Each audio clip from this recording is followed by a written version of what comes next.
Le Conseil des ministres de ce 15 janvier a tourné autour de 4 points essentiels. Premièrement, la modernisation du secteur des transports et de l'optimisation de son potentiel en matière de création d'emplois décents. Deuxièmement, l'évaluation et le recadrage global du programme Xëyu Ndaw ñi. Troisièmement, le développement maritime et portuaire dans l'agenda national de transformation. Et quatrièmement, le renforcement des relations entre l'État et les religions. Le président de la République a mis l'accent sur l'urgence de moderniser les transports en suivant les recommandations des États généraux du secteur. Le chef de l'État appelle à finaliser un plan d'action gouvernemental prenant en compte divers aspects comme les contraintes juridiques et financières. Il insiste sur l'amélioration de la sécurité routière, notamment pour les cyclomoteurs, et sur le renouvellement des véhicules de transport. L'accent est également mis sur la promotion de l'emploi décent des jeunes dans ce secteur, en renforçant la formation et en sécurisant les emplois informels. Enfin, il recommande l'utilisation de dispositifs nationaux pour garantir une couverture sociale et sanitaire aux travailleurs. Concernant le programme Xëyu Ndaw ñi, celui-ci présente des lacunes importantes. Le chef de l'État a demandé au Premier ministre, en collaboration avec les ministres concernés, de procéder à l'évaluation approfondie de ce programme avant fin mars 2025. Cette évaluation vise à transformer le programme en un nouveau concept emploi des jeunes plus efficace et inclusif. L'objectif est de recadrer rapidement les composantes et objectifs sectoriels pour maximiser la création d'emplois, promouvoir l'entrepreneuriat et optimiser les financements et les activités génératrices de revenus. Concernant le développement maritime et portuaire dans l'agenda national de transformation, la vision Sénégal 2050 doit prioriser le développement des infrastructures maritimes et portuaires pour soutenir l'industrialisation et la création d'emplois. D'ici mars 2025, il faut finaliser une nouvelle politique maritime prenant en compte les projets en cours comme Port de Foundiougne, de Bargny, de Sendou et de Ndayane. Des réformes sont nécessaires pour améliorer la gouvernance des ports et aussi renforcer l'Agence nationale des affaires maritimes, l'ANAM. Il est également crucial de moderniser les ports de pêche, d'assurer la souveraineté nationale sur les chantiers navals de Dakar et de renforcer la marine nationale. Le rôle du Conseil national des chargeurs, le COSEC, doit être réévalué et un Conseil national des activités maritimes et portuaires sera créé pour coordonner la mise en œuvre de la politique maritime nationale. Concernant les relations entre l'État et les religions, le chef de l'État a souligné l'importance des foyers religieux dans l'unité nationale et la stabilité sociale du Sénégal. Il a demandé au gouvernement de renforcer les relations avec toutes les confessions religieuses et pour mieux répondre aux besoins des populations. Il a également réaffirmé sa volonté de créer une délégation générale aux affaires religieuses pour institutionnaliser ces relations. Le chef de l'État a encouragé le Premier ministre à accélérer la modernisation des cités religieuses et le développement du tourisme religieux. Il a aussi insisté sur une bonne organisation des pèlerinages et des événements religieux à venir, notamment le Magal Kazu Rajab et l'appel de Seydina Limamou Laye. Le président de la République a aussi invité le ministre de l'Intégration africaine et des Affaires étrangères à prendre toutes les dispositions sous la supervision du Premier ministre pour une bonne organisation des prochains pèlerinages aux lieux saints de l'islam et aux lieux saints de la chrétienté. Dans sa communication, le Premier ministre a tout d'abord rendu compte du déroulement et des principales conclusions de sa visite en République islamique de Mauritanie du 12 au 14 janvier 2025. Il a souligné les avancées significatives enregistrées en ce qui concerne les concertations entre les deux pays et en particulier sur les dossiers relatifs au développement du projet gazier GTA ainsi que la coopération sur les secteurs de la pêche et du transport terrestre. Le Premier ministre s'est ensuite félicité des conclusions de l'atelier de mise en œuvre opérationnelle de l'agenda Sénégal 2050 en exhortant les membres du gouvernement à veiller au strict respect du chronogramme arrêté, notamment la validation de la liste des programmes, projets et réformes prioritaires, ainsi que des dispositifs de pilotage et de suivi-évaluation. Il a ainsi insisté sur la prise en charge structurée de la conduite du changement, de la formation continue, ainsi que du renforcement et de la valorisation des cellules d'études et de planification.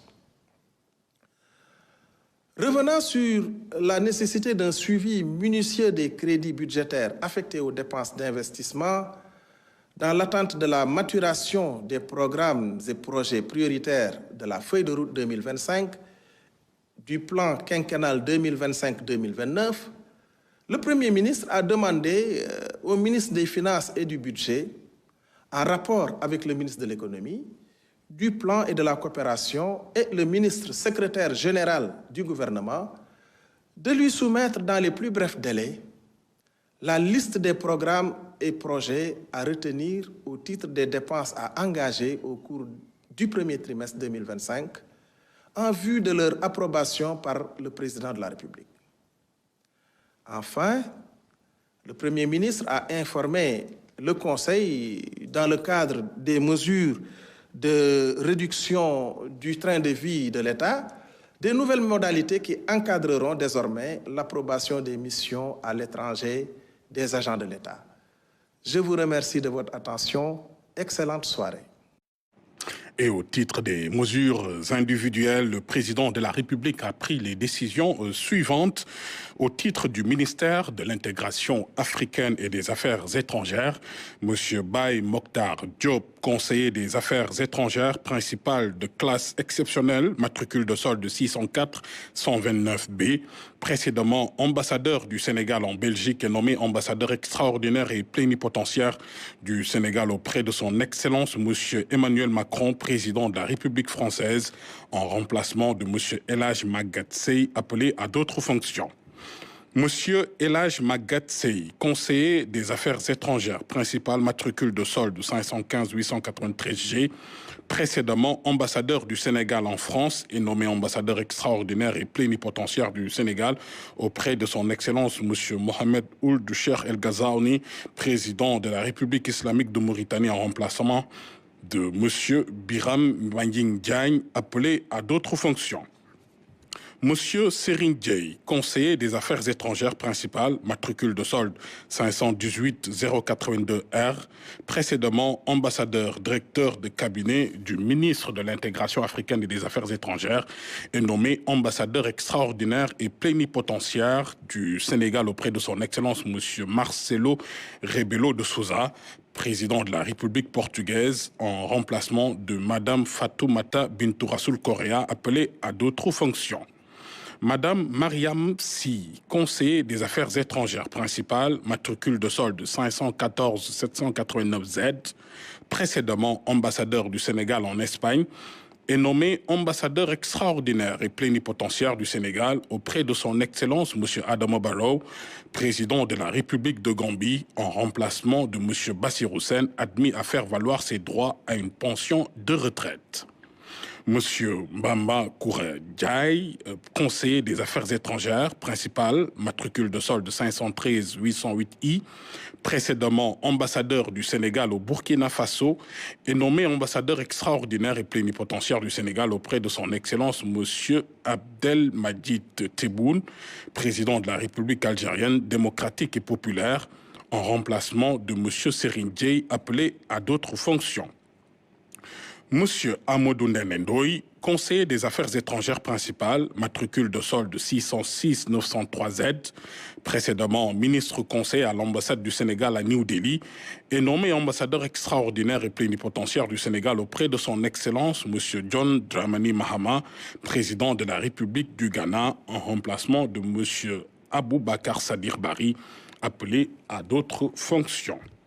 Monsieur Stéphane Sylvain Sambou, conseiller des affaires étrangères principales, matricule de solde 611 465C, précédemment ambassadeur, directeur Afrique et Union africaine au ministère de l'intégration africaine et des affaires étrangères, est nommé ambassadeur extraordinaire et plénipotentiaire du Sénégal auprès de son Excellence Monsieur Vladimir Poutine, président de la Fédération de Russie, en remplacement du général Jean-Baptiste Tine, appelé à d'autres fonctions. Monsieur Ousmane Diop, conseiller des affaires étrangères, principal, matricule de solde 616 548E, précédemment ambassadeur, directeur Asie, Pacifique, Moyen-Orient au ministère de l'intégration africaine et des affaires étrangères, est nommé ambassadeur extraordinaire et plénipotentiaire du Sénégal auprès de son Excellence Monsieur Denis Sassou Nguesso, président de la République du Congo, en remplacement de Monsieur Aboulo.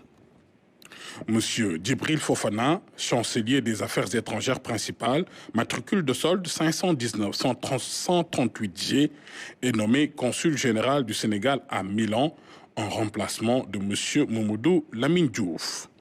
Au titre du ministère des Finances et du Budget, Monsieur Babacar Mbaye, inspecteur principal des douanes de classe exceptionnelle, matricule de solde numéro 604 444F, précédemment directeur des opérations douanières, est nommé directeur général des douanes en remplacement de M.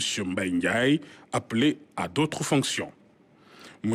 Ousmane Kane, inspecteur principal des douanes de classe exceptionnelle, matricule de solde 606 888D, précédemment directeur régional du Nord, est nommé directeur des opérations douanières en remplacement de M. Babacar Mbaye, appelé à d'autres fonctions. M.